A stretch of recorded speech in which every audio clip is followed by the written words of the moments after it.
Hi, I'm Amber. Hi, I'm AJ, and welcome to Mountain Traditions Homestead.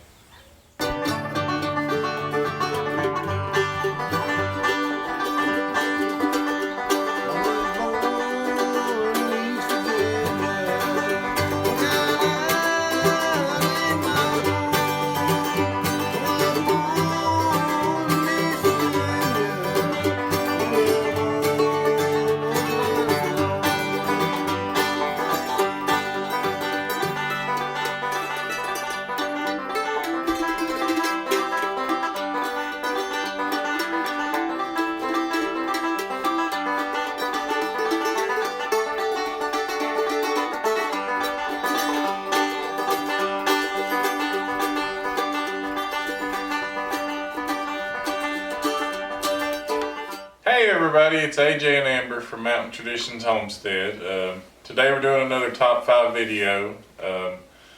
Top 5 items to prepare for SHTF, if you know what I mean. We have been moderate preppers for a long time.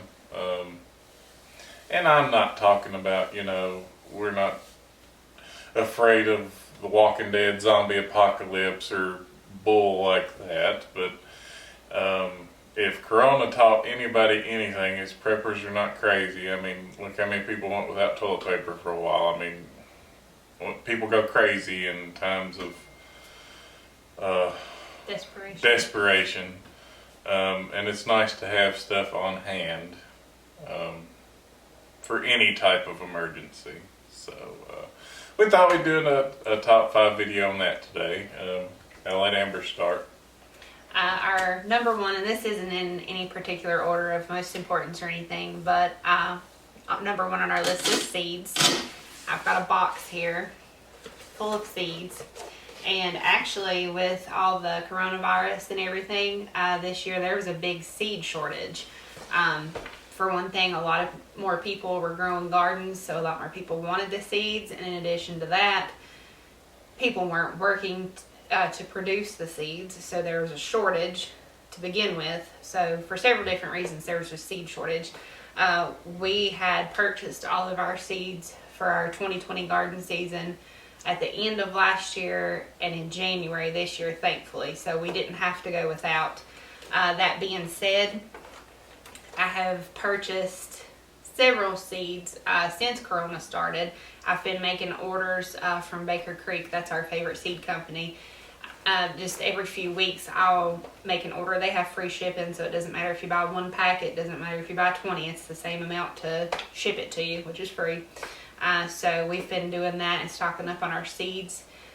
You never know if you're going to be able to go out to a nursery or to Lowe's or wherever and get started plants next year. Not to mention this is cheaper to do it this way anyway, but you never know if you're going to be able to get out to purchase the plants. So having all your seeds on hand is a good thing. And in addition to that, you need to go ahead and learn as much as you can about starting seeds.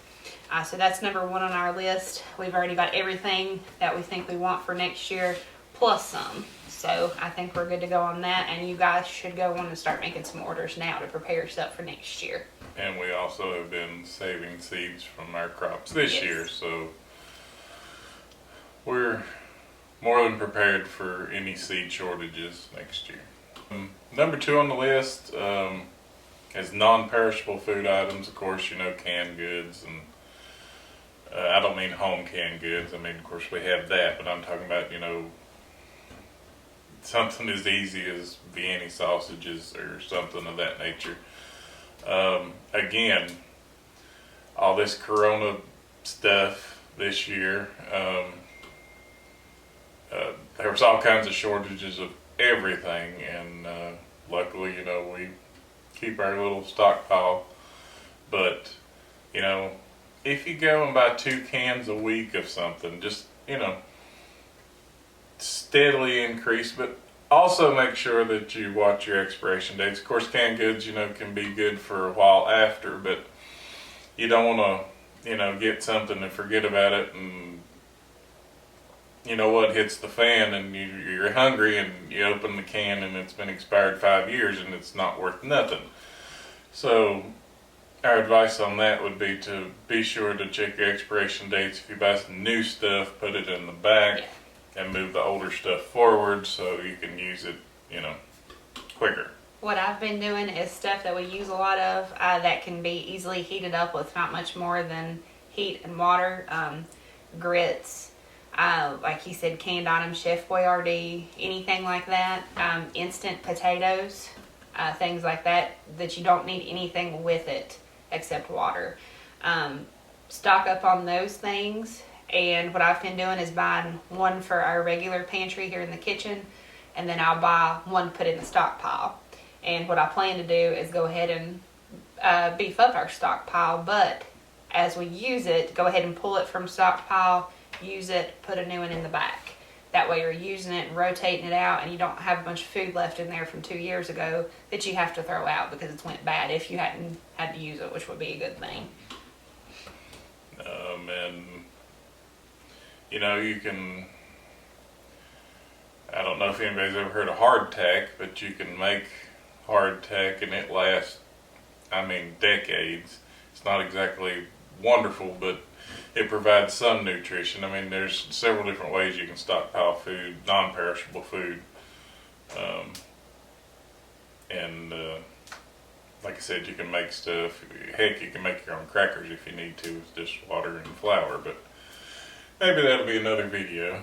But There's no shame in having store-bought food. I know a lot of people that think of homesteading and being prepared, growing all your own food and canning it, and we do that. We've got a whole closet full of stuff that we grew and that we canned. But you never know when next year comes if all of your food is going to do well. Usually each year you have something in your garden that doesn't do very well. Everybody has it happen, whether it's due to pests or poor weather or bad seeds, whatever. You can't completely rely on growing everything yourself as much as we would like to. You just can't do that. So there's no shame in having store-bought food in your pantry for a situation like we're talking about.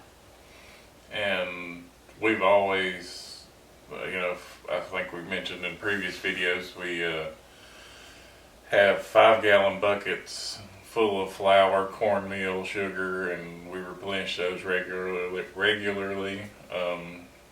You know, for a while there you couldn't find nothing, and we had it, thank goodness.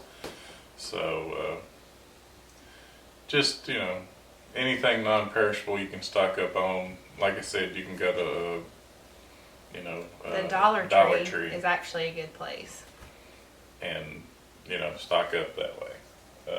That being said, you also need to be careful at the Dollar Tree. Sometimes you get something at the Dollar Tree that you get at Walmart for 50 cents. Yeah. So you have to be careful and watch what you buy. But the Dollar Tree is a good place still. Yeah. Number 3 would be fuels.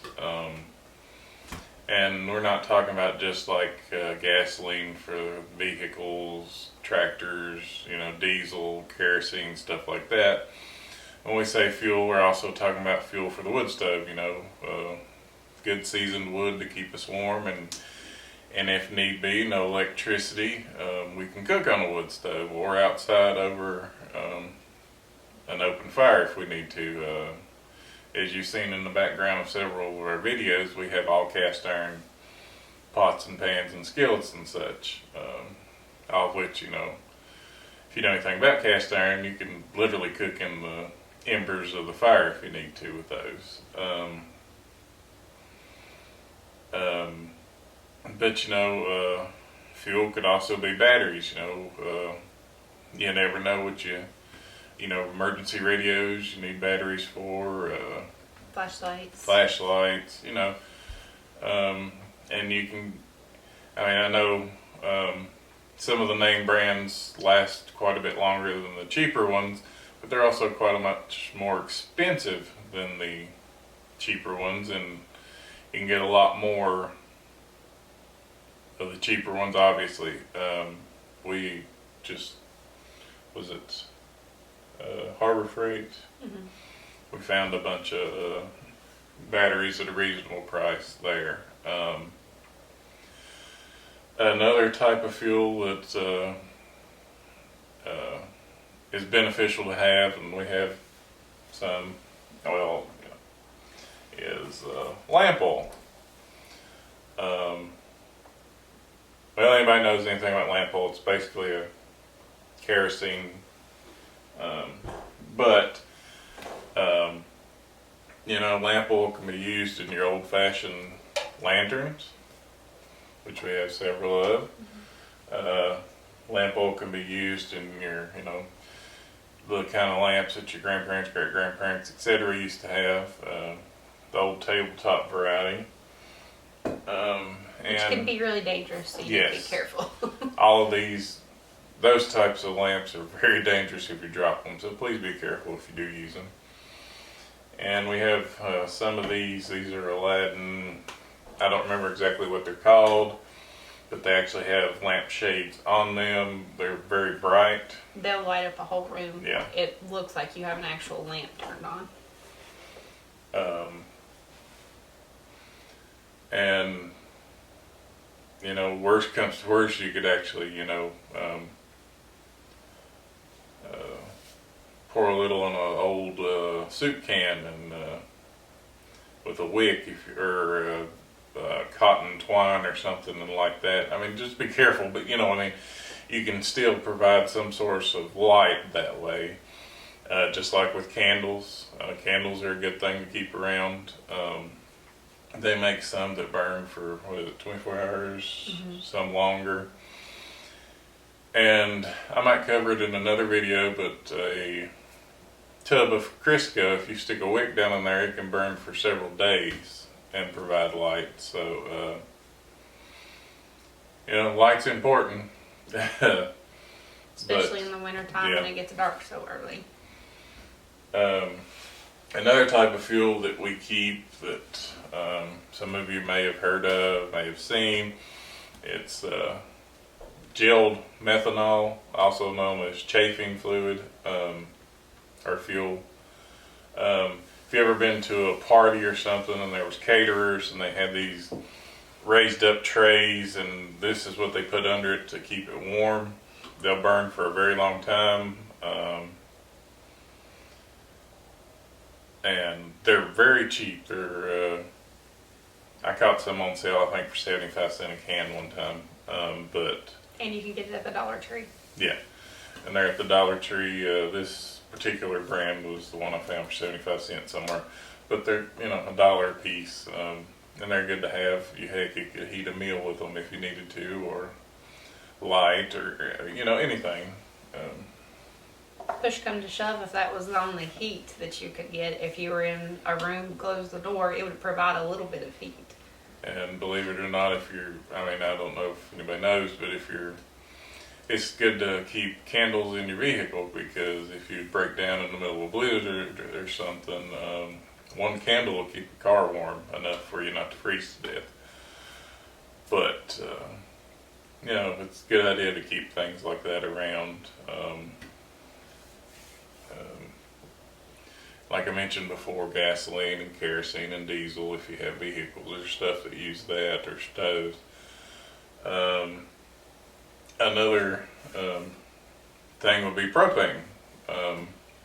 Whether it's the little camping canisters that can hook to lanterns or hook to the little stoves, or the big 5-gallon canisters that hook to your grill, or heck, some people might, a lot of people have gas stoves, cook stoves and heat. But either way, propane is a very good energy source for light and heating and cooking. That's a good thing to have around too. Number 4 on our list will be canning supplies. If you have ever canned your food before this year, you will understand what a huge difference it was trying to get supplies this year. This little box right here is a pack of canning lids, and this is liquid gold right now. If you can, you know that. Luckily, we had bought several packs of these back before Corona, or right as it started.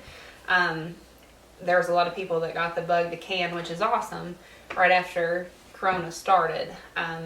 supplies have been short. You can't even hardly find, you can't find lids at all. I mean, people are asking, what, $12 a pack, which is $1 a piece, which is insane because you can go to the store and buy a whole can of food for $1. So why would you pay just $1 for a lid? You know, it just doesn't make sense. So thankfully, we've got several of these to do us. We found some here or there at an okay deal and went ahead and bought them just in case, because you never know. We've got bigger canisters. This is citric acid. Use this a whole lot when you can. We've got lots of sugar, lots of salt, pectin that you use to make your jams and jellies and things like that. We've got a lot of that stored up. We wanted to be prepared and have it anyway, but after this year, it's just of utmost importance. Your canning jars, they're a little easier to find. Sometimes you can find them at the store right now, but secondhand is a good way to look for these. We went yard selling, was it Labor Day weekend, I believe, and ended up coming home with a great big box full of them. We checked, if you do buy them secondhand, make sure that they are for canning, that it's not a cheap jar somebody's just stuck in there, because that could be very unsafe. And also check your rims to make sure that there's no nicks or anything in there. If they're nicked up or cracked, of course you don't want to use those because it can make your food spoil or, you know, bust while you're processing it. So canning supplies right now is very hard to stock up on, but when you find it, buy it. Now I wouldn't pay $12 for a pack of lids, but to each his own. To go along with the fuel and the canning supplies, Gulf wax. You know, if you're canning stuff that doesn't need to be jams and jellies. Yeah, mainly. jams and jellies mainly. You can melt the wax on top of that. I know that kind of sounds nasty, but That's the way Grandma did it. And Gulf wax is also very flammable, so you can make fire starters out of it. You can start a fire with it. So that's actually what we did last year. We got the packages of Gulf wax and melted them onto pine cones, and they were the best fire starters that we've used. And of course, you can just go out in your yard or in the field or wherever and pick up pine cones, so that's very economical too. I think a pack of Gulf wax is a couple dollars maybe, so, and it goes a long way. And luckily, you can still find it, unlike the other canning supplies. Yes. Our number 5, some people may like it, may not. Honestly, that's your personal preference. But ammo. If something happens and you know you can't get to a store or something, you know, go out and find your rabbit, deer, or something of that nature. I brought a box of 22s because, you know, as you know, well, anybody that's ever bought ammo knows a couple years ago they were very hard to find. So it's nice to have 22s. And in a tight spot, a 22 can be used for home and self-defense. And again, I'm not condoning going out and, you know, rampaging with arms or whatnot, but you gotta protect your family and your property. That, you know, you need ammo. Again, if 2020 has proved anything, it's that you need to be able to protect your family, yourself, and the supplies that you need to provide for your family as well. You never know. So it's good to keep ammo on hand. Again, if you don't have a 22, you know, there's several other varieties of arms to kill your own food or protect yourself. But I would suggest, and all this being said, we're not saying go out and buy every single thing you can find. Again, if coronavirus taught us anything, it was that people are crazy and will buy up everything instead of, you know, buying a little here and there to put away. That's what we're saying. Buy a little here and there. Don't go out and buy everything you can find, because A, that's ridiculous. B, it's expensive. And C, it's selfish. Yeah. But that's our top 5 for this week. Anything to add? I don't think so. All right. Thank y'all for watching. Please like and subscribe to our channel. Feel free to comment on any of our videos. We try to respond as much as we can. If there's anything you guys would like to see in the top 5, give us ideas. We've got several written down. We just haven't got to yet, but we're welcome to ideas. Yeah, we've been very busy with our garden and canning. We didn't get to do a lot that I wanted to do, so maybe. Yeah, everything's slowing down for the year now, so. So you'll probably be seeing a lot more videos, whether that's a good thing or a bad thing for you. But anyway, thanks for watching, and God bless.